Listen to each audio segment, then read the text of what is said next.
Welcome back, folks, to Let's Play Metal Gear Solid 3. I'm LazierBandit, and in the last episode we've finally managed to take down Volgin and the Shagohod, but unfortunately, as you can see there, we managed to crash our bike during our escape, and Eva was quite badly injured. Now, we've patched her up as best we can, but unfortunately she is still rather worse for wear, and we have got to make our way through the jungle, obviously with her being injured in tow. Now, that's going to be easier said than done, unfortunately, but we are the legendary Naked Snake, so of course we should be able to manage it. Now, I will actually quickly show you if Eva stops dithering around. Come on. A little Easter egg. So in the cure menu, I don't think we've actually looked at this before, you can view sort of your clinical record, so your medical history, and this basically shows you all of the different things that have happened to you throughout the game. So for example, the bullet bees, things like that, an arrow wound and venom poisoning from the what's his name, the fear there. But also, if we go back into the cure menu and look on Eva. Oh, is she too far away for that? Come here.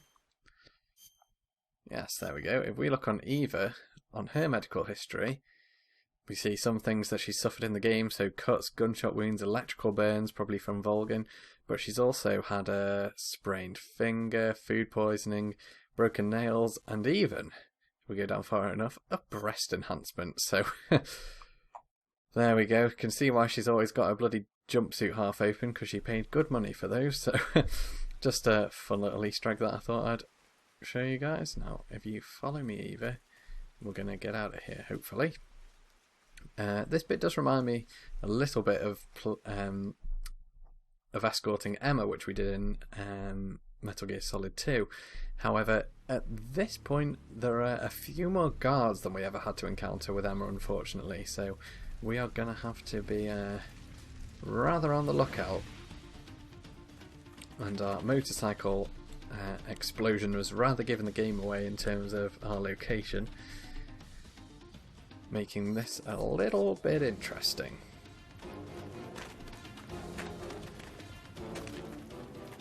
And to be fair to these guards, they're very, very dedicated, because if you remember, we've killed Volgin, we've blown up their base, we've destroyed their secret weapon. They really don't have much left to fight for other than pride. I mean, they're pretty much like a renegade cell from their own country anyway. Remember, Volgin and Khrushchev did not get along whatsoever. So it does always strike me as a little bit odd that they're so determined to sort of continue to take you on. But there you go. Stranger things have happened, I guess. At least it shows they were truly dedicated to the cause. Now, if I remember correctly in this section, the guards, as well as being in front of us, are also going to come from behind. Now, Eva is not too good at getting in cover, so I'm just going to knock her out. And then these two suckers are getting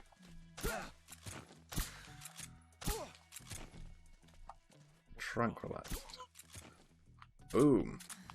Yeah, right there. The snake. So good. Steady on, Eva. Bit of sleep talk there. Okay, so that's those guys taken out. To be honest, I'm going to leave Eva there for now, because if any guards come along, they'll fit. Boss, that feels good. Goodness me. Anyway, I'm going to leave those guys there for now, because if anyone comes that way, then they will first see the sleeping guards, and I should hopefully hear them going like, "Ooh, what's wrong?" before they get to Eva. So I'll push on a little bit just to make sure that the area appears clear. Oh, goodness me. And that is a great big hole in the floor. Can I make my way along there? Ah, there's a log. Really need to sort out the brightness settings on my TV. That's ridiculous. Okay. How are we looking if I go on the map? Are we getting towards the destination here? Yes, we are. So, I'm going to bring Eva up to this little clearing. Oh god, nearly did it again. Jeez, I just cannot even see that on my TV. That's ridiculous. Okay, there we go. Oh, crikey, malikey. Has he just walked straight past Eva? Even though she's bloody chattering away to herself? He must have... Shit.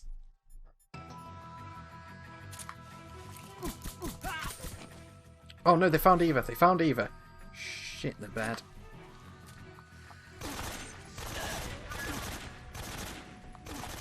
This has not gone well, folks.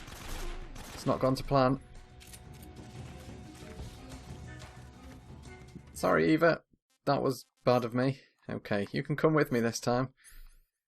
What's that gunshot wound? Right in the crotch. Unlucky snake. Eva, a deep cut. We'll sort that out. Oh, and she seems fairly hungry. We don't have too much food, but there you go. This tastes like crap. Alright, sorry. Not a bloody gourmet chef in the middle of the jungle, I'm afraid. Right, come on, let's get out of here.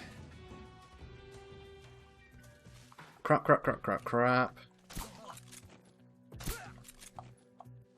How many chuffing guards are there in this place? I'm sorry, this is crazy.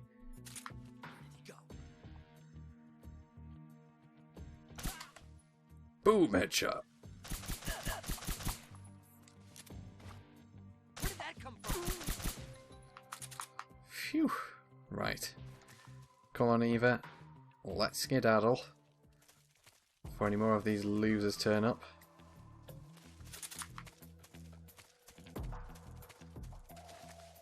Okay, let's not fall in that pit this time.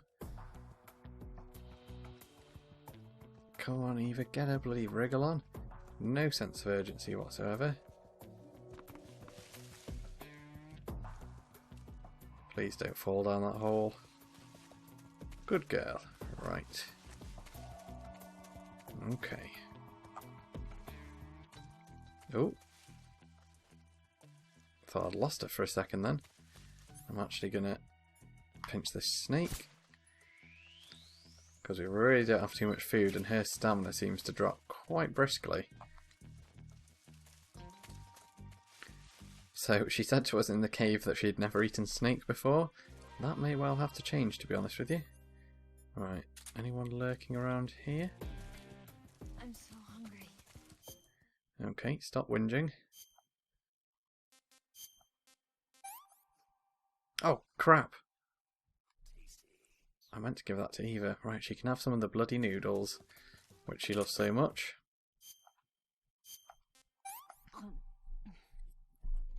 Let me have some more. No you can't, you greedy cow. Now come on.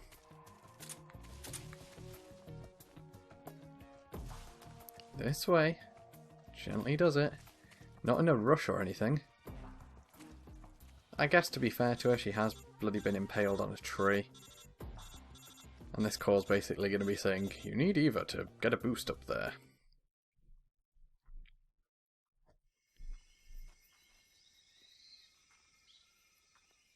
That's it, Eva. Up you go.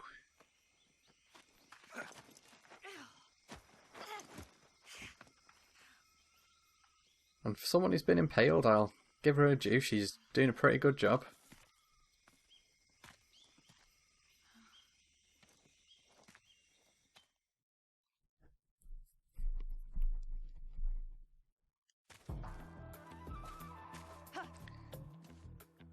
But we've still got yet another area to go through, unfortunately. Now at least here, our back's covered, because no one's, I hope, going to be coming in through there. So I'm just going to put Eva to sleep here. And then, basically, it's time for Snake to do some hunting. So I'm going to take these guys out, so that they can't cause us too much trouble. As we try and bring Eva through. So she can just stay there and enjoy her R-rated dreams.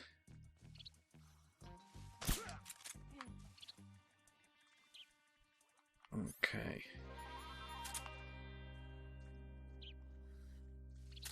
So I saw one of them going off that way.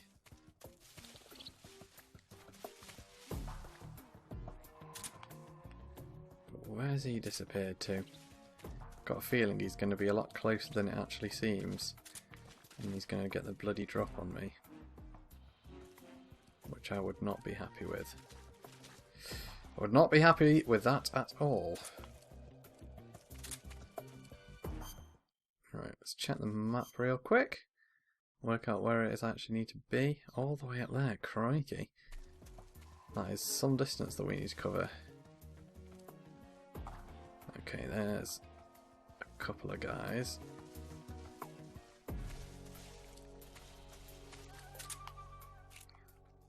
Take out the chap at the back of the pack there.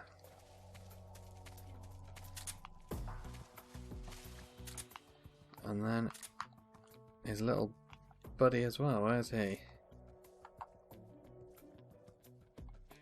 Come on, Snake, line the bloody sharp. Quite hard, to be honest, when they're far away to make these sorts of sensitive adjustments to your aim. Fido, that feels so good. Who the chuff's Fido? And fair dues to him, that fella's well camouflaged. I can't even see him without my thermal goggles on. But, unlucky for you, son. Oh, hello. Will you? There we go. Okay, now what's this area looking like now in terms of chuff? Not in terms of chuff, I was going to say in terms of guards. Okay, is that this area clear? Everyone's sleeping soundly? Okay, good. Let's bring Eva back up to this area then. Hopefully the other fellas are still sleeping. And if they've woken up, I'm just going to kill them. So it's in your own best interest, lads, to have a little nap at this stage. I'm wondering who the hell this Fido is. Hope she's not having relations with the family dog. Is this where I left Eva? Yes. Right then, come on, old girl.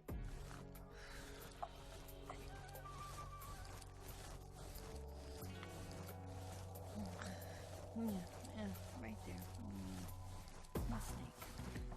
So good. And the others should just be sleeping, I think, sort of in those bushes. But I can't see the Zs above their heads, which is worrying me. Making me think that they've... And Snake, look where you're putting your hands, man. For the love of God. Have some dignity. Give her some sense of dignity. That is just obscene, Snake. Goodness me. I know you've been lonely in the jungle, but bloody hell, that's just taking advantage now.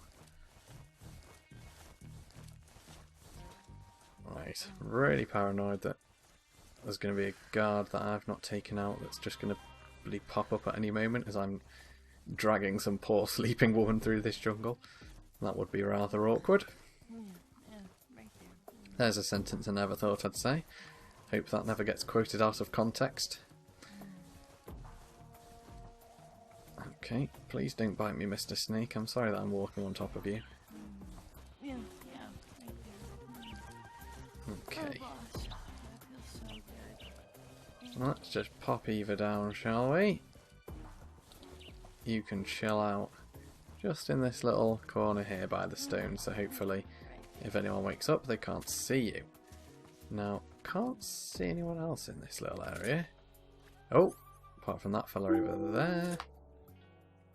That was a very loud alert for my email, sorry if you heard that. Boom, good shot, Snake. And that, I believe, is everyone in this area now, surely. And there's the little ledge to give Eva a boost, so let's find her. I'm not sure, to be fair, at this section, if you really can sneak past, or if it does just have to be a case of knocking everyone out as I have, or obviously killing them. Because I don't think, really, sneaking would be too big an option.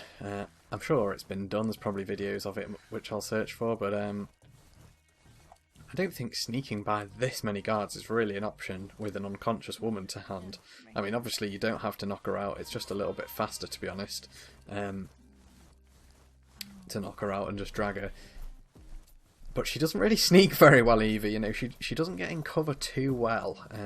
Obviously, reasonably, she does sort of follow, I think, which stance you're in, so if you lie down or if you crouch, she will as well.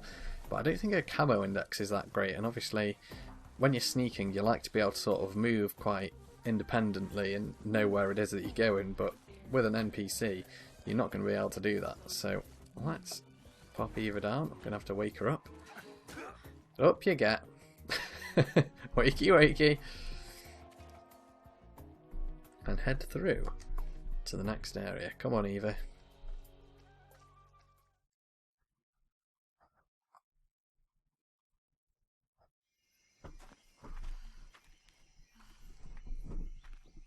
Just a little further, you can do it.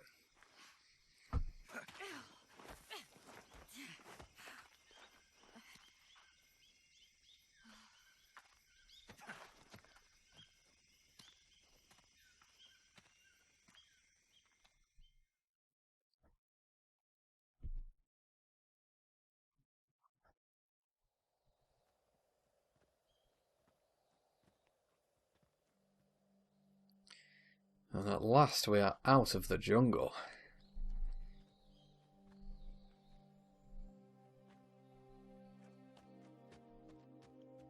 Bloody hell, where was you running 10 minutes ago? Been limping your way through the jungle. Soon as it's cutscene time, you're Usain bloody Bolt. Oh, look at that lake. We made it. Over there. And that is our ticket out of here. But there's something we have got to do first. I'll go get the wig ready to take off. Right. I'll leave you two alone. But come back in one piece, okay?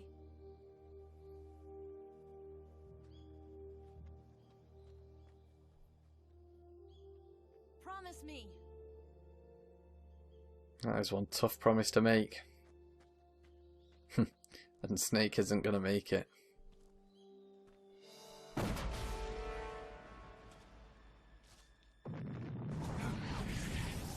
Jesus wept, what was that?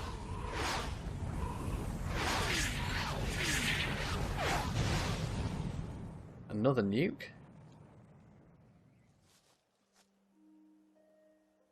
Life's end. Isn't it beautiful?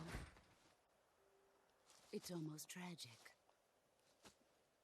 When life ends, it gives off a final lingering aroma. Light is but a farewell gift from the darkness to those on their way to die. I've been waiting, Snake, for a long time. Waiting for your birth, your growth, and the finality of today. Boss. Why are you doing this? Why? To make the world one again. The world used to be whole. But with the end of the Second World War, the philosophers began to fight amongst themselves, and the world was torn apart. The Cobras, my comrades who trained and fought alongside me, were torn apart as well. The foibles of politics and the march of time can turn friends into enemies just as easily as the wind changes. Ridiculous, isn't it? Yesterday's ally becomes today's opposition. And this Cold War? Think back. When I was leading the Cobras, America and Russia were fighting together. Now, consider whether America and Russia will still be enemies in the 21st century. Somehow I doubt it. Enemies change along with the times, the flow of the ages, and we soldiers are forced to play along.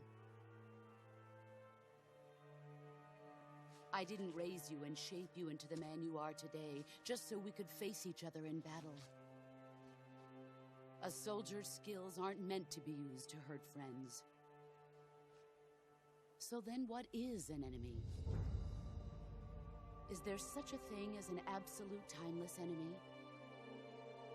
There is no such thing, and never has been. And the reason is that our enemies are human beings like us.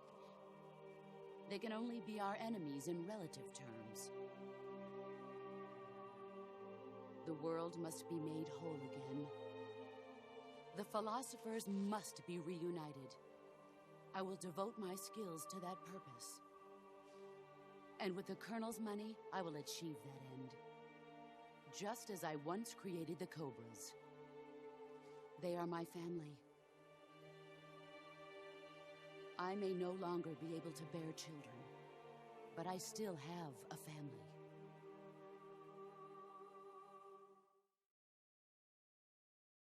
It was November 1st, 1951. I was in the Nevada desert participating in atomic testing. The name Nevada is derived from Spanish, covered in snow, white as snow. And snow is exactly what I saw in that Nevada desert. It froze my blood white. Snake, you were an atomic test subject, weren't you? On Bikini Atoll. That's part of the reason I was drawn to you. You and I are alike. We're both slowly being eaten away by the karma of others. We'll never have the chance to die peacefully of old age. We have no tomorrow. But we can still have hope for the future. In 1960, I saw a vision of the ideal future from space. 3 years earlier, the Soviet Union had succeeded in launching Sputnik, the first man-made satellite in history, into orbit. This came as a huge shock to the United States. In response, America threw everything it had into its own manned spaceflight project, the Mercury program. Even as the Soviets seemed poised to send their first man into space, America was still experimenting with chimpanzees and rockets. The government wanted human data.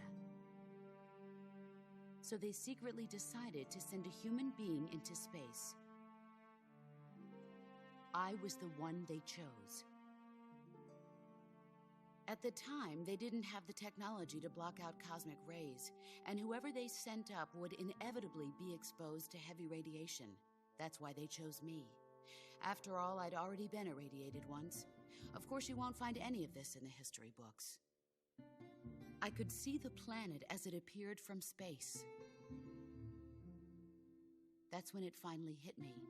Space exploration is nothing but another game in the power struggle between the US and the USSR.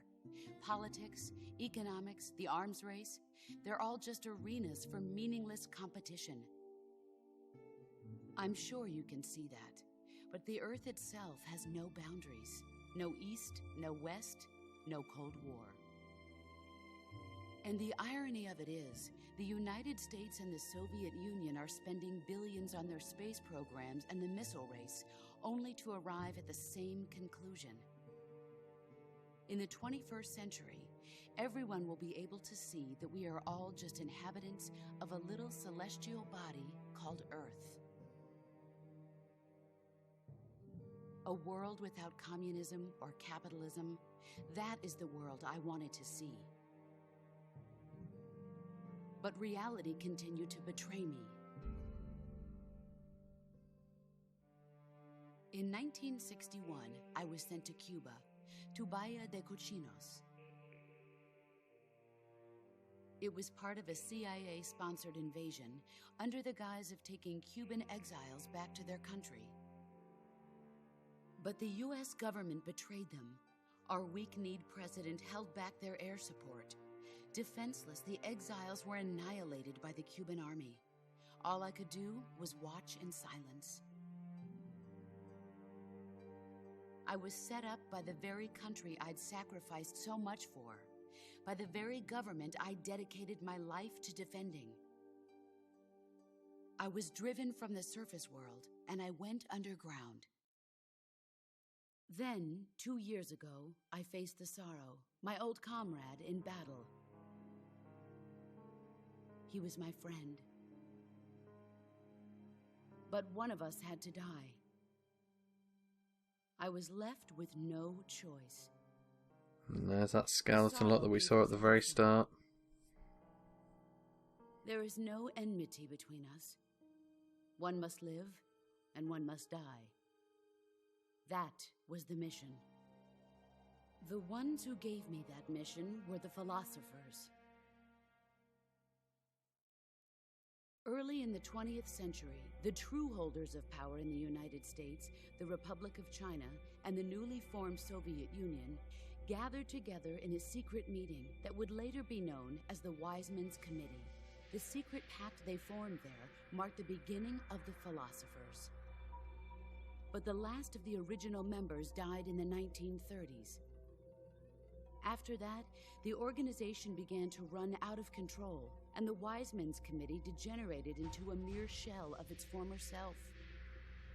The philosophers of today have no sense of good or evil. Their influence extends to countries and organizations involved in every aspect of every war. They have become war itself. That's how they operate. The sacrifices of war cause a shift in the times. This shift leads to renewed conflict, and in turn triggers the next war. Like a nuclear chain reaction, each conflict sparks countless others, forming an endless spiral that will continue on for eternity. Do you understand what I'm saying, Snake? By consuming me and you, the philosophers intend to keep that cycle going forever. It was my father who explained all of this to me.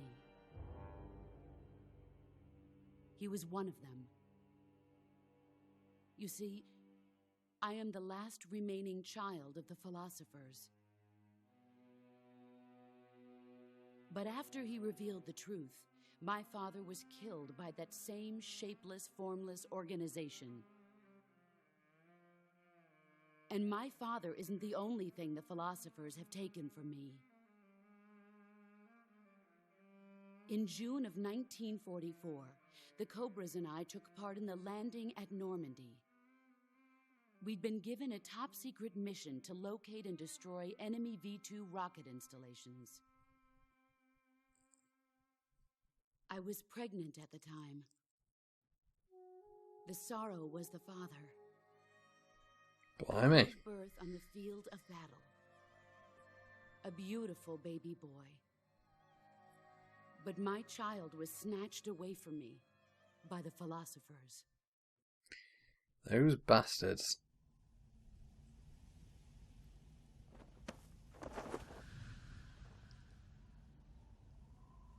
Look at this scar.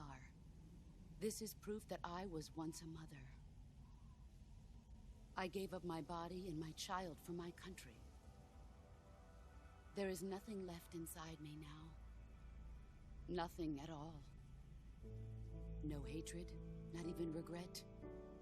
And yet sometimes at night, I can still feel the pain creeping up inside me, slithering through my body like a snake.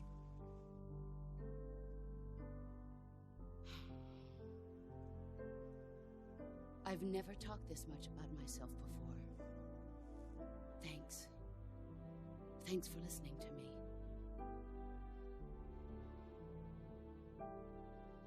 I feel content. Snake, commence the operation. I raised you. I loved you. I've given you weapons, taught you techniques, endowed you with knowledge. There is nothing more for me to give you. All that's left for you to take is my life, by your own hand. One must die, and one must live. No victory, no defeat. The survivor will carry on the fight. It is our destiny. The one who survives will inherit the title of boss. And the one who inherits the title of boss will face an existence of endless battle. I'll give you 10 minutes. In 10 minutes, MiGs will come and bomb the hell out of this place. God damn it. If you can beat me in less than 10 minutes, you'll be able to escape in time. Let's make this the greatest 10 minutes of our lives, Jack. Boss. You're a soldier. Finish your mission. Prove your loyalty. This is it, folks. Face me. The ultimate showdown against the boss.